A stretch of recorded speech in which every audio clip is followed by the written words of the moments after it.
Bismillahirrahmanirrahim. Assalamualaikum warahmatullahi wabarakatuh. Kepada kelas 11, materi akhlak yang akan kita pelajari bersama-sama ini diambil dari kitabnya Syekh Nawawi Al-Bantani yang berjudul Maraqi Al-Ubudiyah.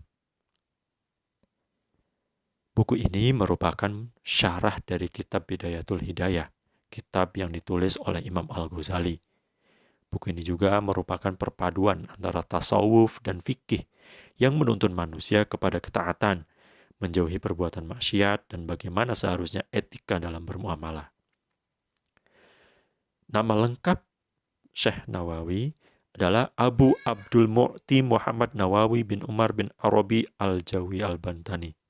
Beliau masih punya hubungan nasab dengan Maulana Syarif Hidayatullah atau yang kita kenal sebagai Sunan Gunung Jati. Beliau dilahirkan pada tahun 1230 Hijriah atau 1813 Masehi di Tanara, Serang, Banten, sehingga ada nama Al-Bantani di akhir namanya.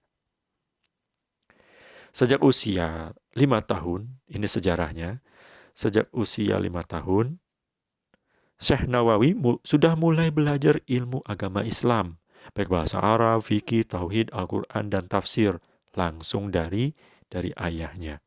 Usia 8 tahun, beliau sudah berguru kepada beberapa ulama besar di Banten dan Purwakarta.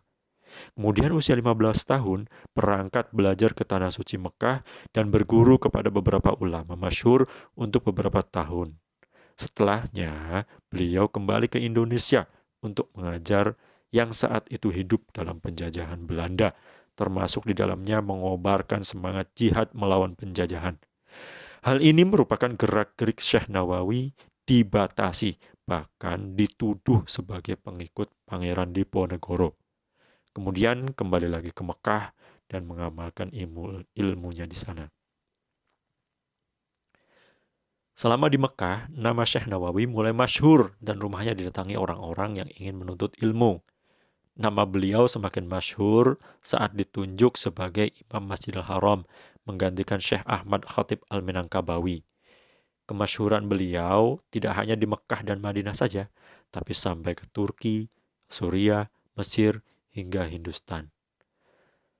Nah, isi dari buku Maraqi Al-Ubudiyah karangan Syekh Nawawi ini ada 2 hal yang menjadi perhatian khusus, yaitu terkait dengan pertanyaan mengapa semua aktivitas harus diawali dengan basmalah.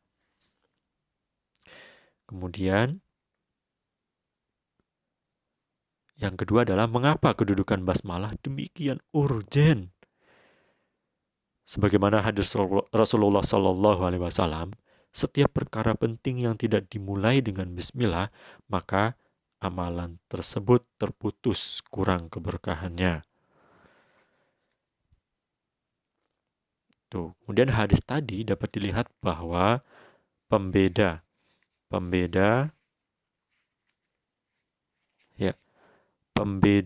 antara sesuatu yang diawali basmalah atau tidak ada dalam masalah berkah. Jadi hubungannya dengan keberkahan. Kalimat basmalah terdiri dari beberapa isyarat, di antaranya 1. Pertolongan Allah Subhanahu wa taala kepada hamba-hambanya yang muslim dalam menghadapi setan baik dari depan, belakang, kiri, dan kanan mereka. Bunyi ayatnya adalah A'udzubillahi minasyaitonirrajim. La'atiyannahum min baini aydihim wa min khalfihim wa an aymanihim wa an syama'ilihim wala tajidu aktsarahum syakirin. Itu bunyi ayatnya. Perlindungan pada 4 sisi tersebut diberikan Allah kepada hambanya yang berserah diri. Yang kedua, sesungguhnya perbuatan maksiat yang dilakukan oleh orang-orang mukmin terjadi dalam 4 keadaan, yaitu maksiat yang tersembunyi, maksiat terang-terangan, maksiat di malam hari, maksiat di siang hari. Maka dengan kata-kata dalam basmalah tersebut, orang-orang mukmin diberikan ampunan oleh Allah Subhanahu wa taala terhadap dosa-dosa yang sudah mereka perbuat. Baik, itulah pembukaan di awal buku atau di awal kitab Al-Marraqi Al-Ubudiyah karangan Syekh Nawawi. Nanti ke depan akan disambung dengan materi-materi yang tadi secara garis besar sudah disampaikan. Ya, selamat beraktivitas dan mudah-mudahan kalian semua bisa mengikutinya dengan hikmah dan tentunya juga bisa mendapatkan ilmu yang bermanfaat. Amin, amin ya robbal alamin. Terima kasih atas perhatiannya. Mohon maaf atas segala kekurangannya. Walafu minkum. Wassalamualaikum warahmatullahi wabarakatuh.